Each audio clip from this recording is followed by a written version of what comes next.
Welcome back. And now to what we have for you today. Nigeria's non-oil exporters have repatriated a total of 4.99 billion 10 months after the introduction of the RT200 initiative by the Central Bank of Nigeria, the Apex Bank has said.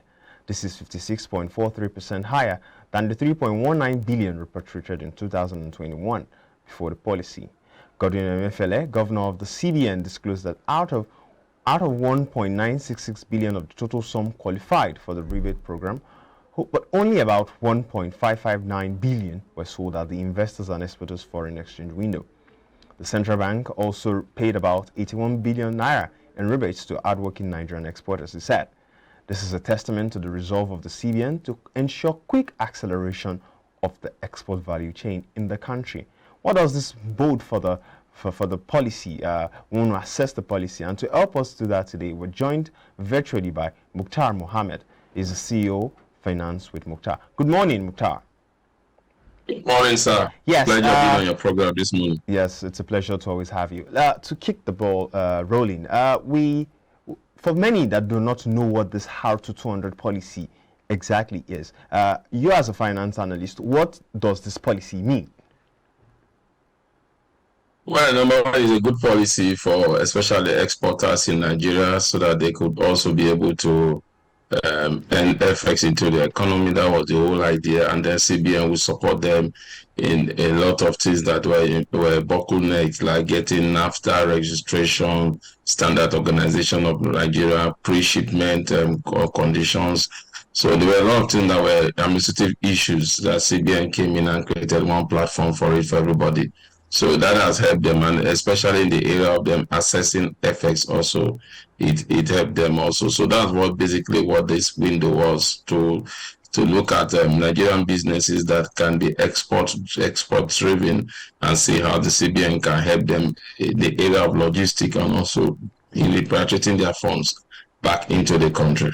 Well, that's a very good analysis on that. Now, the central bank said they've made around 4.99 billion in terms of this program. What does this number tell us? To you, what does this number mean? We're speaking with Mukhtar Mohammed, the CEO of Finance with Mukhtar. We're discussing the CBN RT200 policy. So I was asking you before we went on that short break, what does this latest number tell us concerning the RT200 policy, Mukhtar? Something positive from the non-oil sector, and when you look at that, the crude oil sector have not remitted any revenue to the federation account, and if we have gotten up to 5.something billion from that aspect, I think is good news for us. But again, when you look at the larger picture on what the CBN wants to achieve, they are really far behind, because when you remember when this program was launched, the CBN was looking at earning about 200 billion in 5 years, and we are almost at the second year of it, and what we were saying here is just about 8.something billion if you add the 3.something the other time and the 4.9 this end now. So there's still a long way to go, but I think it's still a step in the right direction. Well, you've mentioned that the initiative is targeting 200 billion in the next 3 to 5 years. But so far, if you had last year's 3.190 billion and this year's 4.99 billion, this has not even made up to 5% of the expected 200 billion. What do you make of this, and do you think is a target that can be achieved? Actually, I don't think it's a target that can be achieved depending on the number of people that were involved. Remember that when they came out with this policy, the economy has not really opened up like that because of the COVID, and we have the Russia and Ukraine crisis at the moment. So when you look at with the challenges they've gone, then you need to still give it to them that they could be a game changer in the near future, because we expect a lot of these companies also to be registered. If you look at what the CBN governor was saying, some companies were not able to meet some of the conditions. So I believe that once those companies begin to meet the condition, and with the opening up of the economy now, we could begin to see a new... Well, what it means is just the same thing that we just said. A lot of them were not able to access it. That's what it means. A lot of them were not qualified for it, either due to one issue like I mentioned. So So definitely that is just the whole idea what the CBN governor is saying. So that could be responsible for them not being able to meet up the demand, because he didn't give us specifically how many of these RX200 companies were able to access that excess to be qualified for the rebate. So, excuse me. So when you look at that, then you can say there's a lot of work to be done, like I said. All right.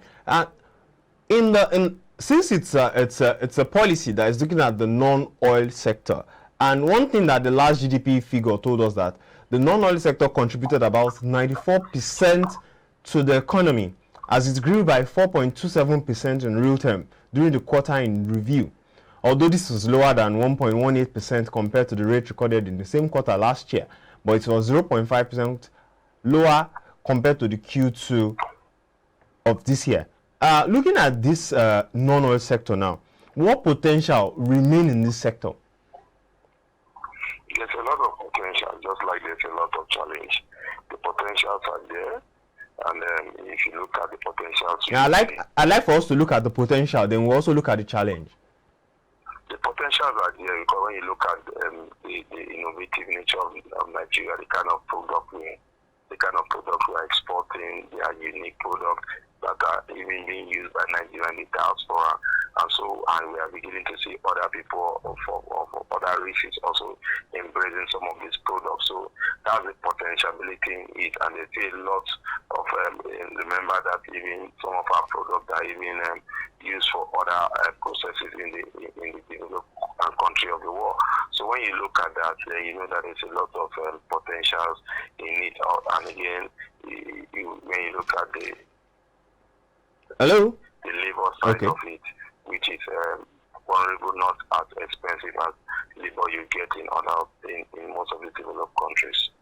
All right. So these are some of the challenges, even for exporters themselves. They've pointed out to so many things, including the red tape, that's the bureaucracy in the government, difficulty in accessing raw materials, and all these things. What then now should the government be doing on behalf of these exporters now? Number one, if you look at the difficulty of accessing raw materials, it comes down to the problem that has been all this while. What is that problem? Infrastructural problem. Bureaucracy is something, like I said, the CBN is trying to digitize the process. But like I always say, corruption will fight back because there are people that benefit from bureaucracy, so they won't want it to stop. But when you come on with the digital process, they have nothing to do but to fall in place. So definitely, I think the CBN is trying to address that.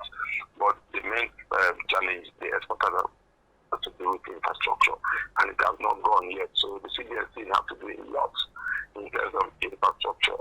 The bureaucracy side, like I said, they are already addressing it, but they need to go into the infrastructural side, because the challenge with the product of RX200 to Nigeria is the expensive nature due to the overhead costs that they are incurred either through inflationary pressure, through production pressures, and also the microeconomic pressure coupled with the bureaucracy also there. So all these they're very expensive, and that is why even presently, if you look at the Africa free trade market, we have not been able to penetrate it because of the expensive nature of our product, which has to do with the infrastructural decay and the challenges in production. Now that you've mentioned the Africa Free Trade Continental Agreement, looking at that market, the 3.4 trillion naira potential that is in that market, and we still have so many challenges facing the Nigerian exports, the Nigerian export. What should we be readily do at this moment? What should we be doing at this moment to ensure that this market does not pass us by? Because if you look at it, the gas market is one of the many markets that Nigeria can tap into, but still the country is finding it difficult to access that. So now that there's the aftermarket there, what do we need to do regarding our export? Because they say, one of the problems I read a while back was that our goods are substandard and all this and all that. But looking at this RT200, what are the potential? Let's tie them all together. I think our goods are not really substandard. we know the challenges that we pass as a nation have to do with the high cost of infrastructure and then the cost of funding. Because the cost of funding is very high in Nigeria. We are borrowing at almost 20-something percent. If you look at the current height NPR that was released by CBN of recent. So you don't expect them to produce at a loss. And so that is also affecting us. I think that is one area that is really affecting our cost of funding and means of getting this funding. And like we said again, the bureaucracy also involved. So definitely there's a lot of work to be done.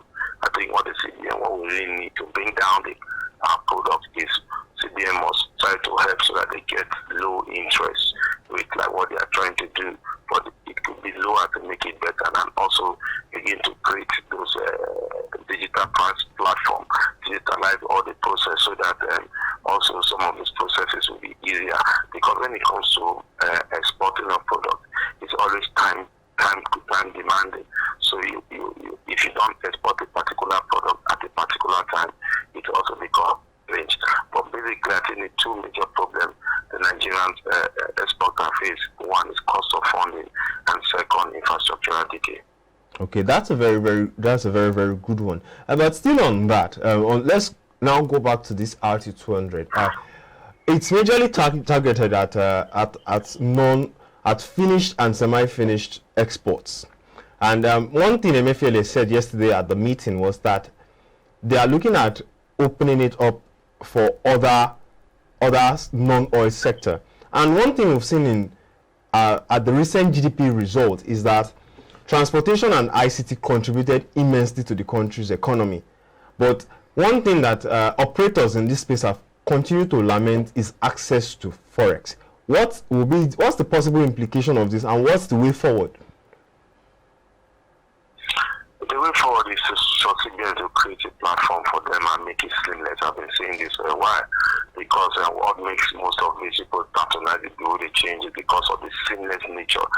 Get their effects and without going through a lot of bureaucracy.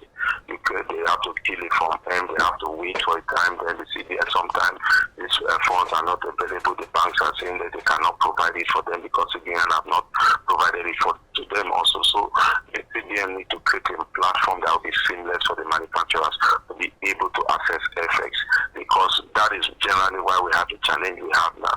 They have to access FX from the parallel market, which is very expensive, and this makes their cost of their goods and services expensive. By the time you investigate deeply, you realize that most of even these companies that are in the RT200, some of them are also patronizing the change outside the parallel market. And to bring in more people into that, the CBN has to earn enough FX. So the challenge has been that the demand, the supply side, we need to begin to end the supply side.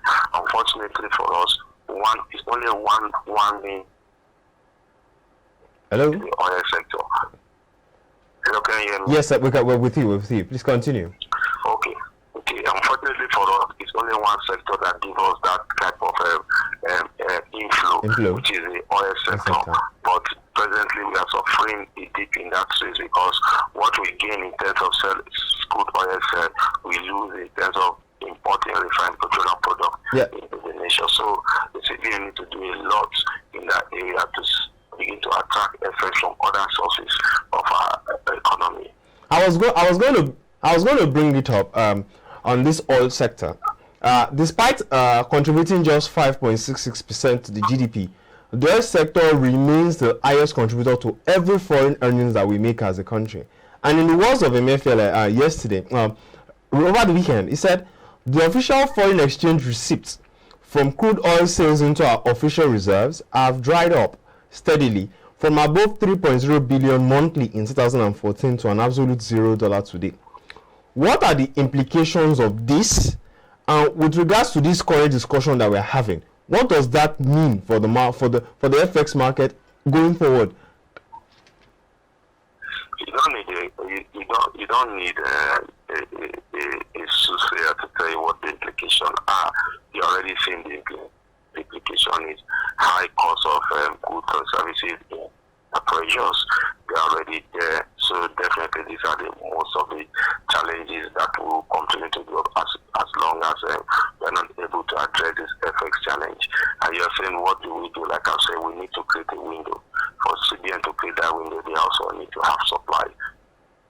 Now, and you're able to you are able to meet legitimate demand through, and then you have supply that through other means of income. And if you are able to address the crude oil sector, remember that the crude oil sector has not anything to the federation account, not because they are not making money. Number one, again, we are not meeting even our OPEC quote of about 1.8 million barrels. We just barely, it was after the announcement of the new security pipeline, security team led by the government, that we have moved to about 1.2 million. We're doing about 700 million barrels per day. So that also is a big challenge.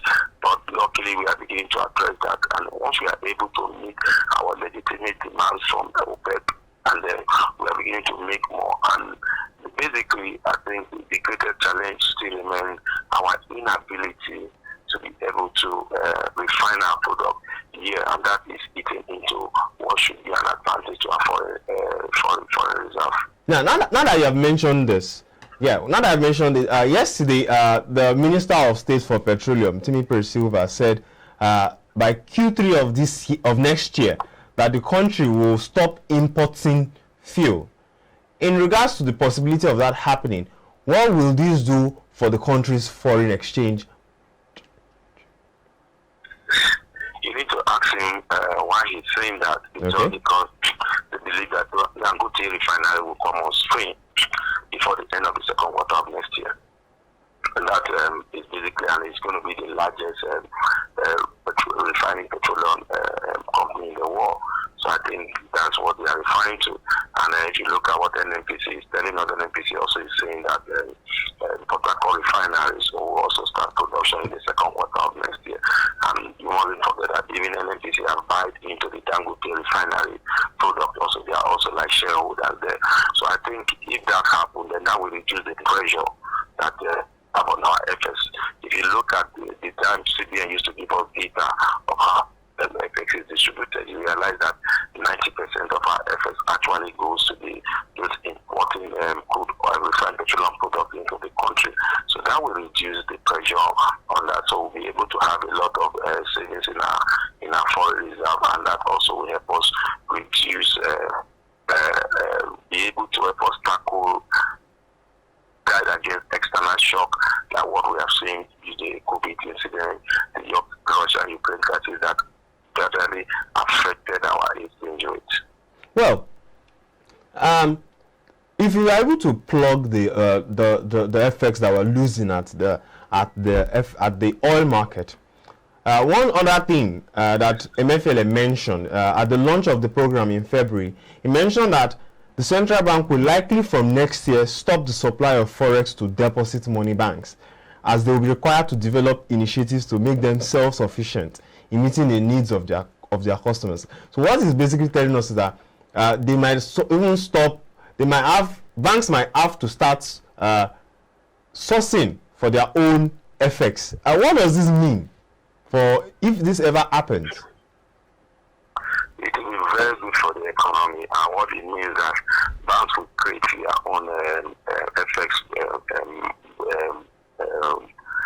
platform, and that they will also be competing with the parallel market to do the change. And again, because what that does is that most of these banks have FX. Hello.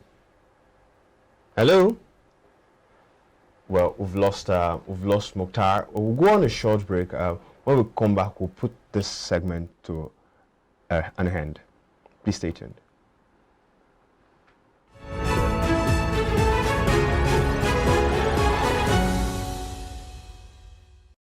All right, welcome back. We're still speaking with Mukhtar Mohammed, CEO of Financial Mukhtar. Welcome back, Mukhtar.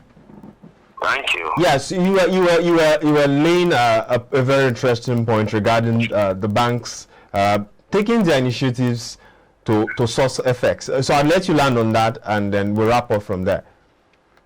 What I said is that's going to be a game changer, because what it means that most of the FX of this bank that are tied in offshore of their branches will be brought into this country. Remember that if you look at some of the earnings that financial statement from this bank, you realize some of them have a lot of FX that is tied outside the shore of this country. And so what will we want to know from CBN if banks are also allowed to exchange to do their exchange themselves, allowing the naira to flow to the dollar. So that also could help. But the CBN will definitely not be able to see the harms of intervention in that sector. And then remember that CBN is the sole receiver of effects from all Nigerians, from Nigeria crude oil coming into the country. So they may have to liberalize that sector also, whereby some banks also must need to have access to some of this revenue being kept with them. So it could be a game changer if we allow it to plan out well with the banks, and some of these banks also will now have their own bureau de change decks whereby I can go in there at the rate, and remember that some of the rates will be different depending on the bank you go to. So it will bring the force of demand and supply. It will bring the point of market determining what the rate will be, and that also will be what will definitely make the parallel market might become cheaper also, because in there they also will have the source for FX to also sell to their own customers. So it's going to be a competitive market, and at the end of the day, it's Nigerian that will benefit. And I can say that CBN is not just going to sit down there and say they will not intervene when they say that the way these means are of a particular way, like it's done in every economy in the world. They will intervene in terms of supplying to either to the banking sector or to and it has to be the banking sector, because they don't want to have any dealing with the parallel market, that is the building change, and that would also help liquidity in the system. All right. Once there is liquidity in the system to be able to meet demands, then definitely the law of demand and supply will come. Then we'll see a rate that will stabilize for a very long time. Well, thank you very much, Mukhtar. That's a very, very interesting place to wrap up the conversation. Thank you very much for joining us today. Thank you, and do have a lovely day.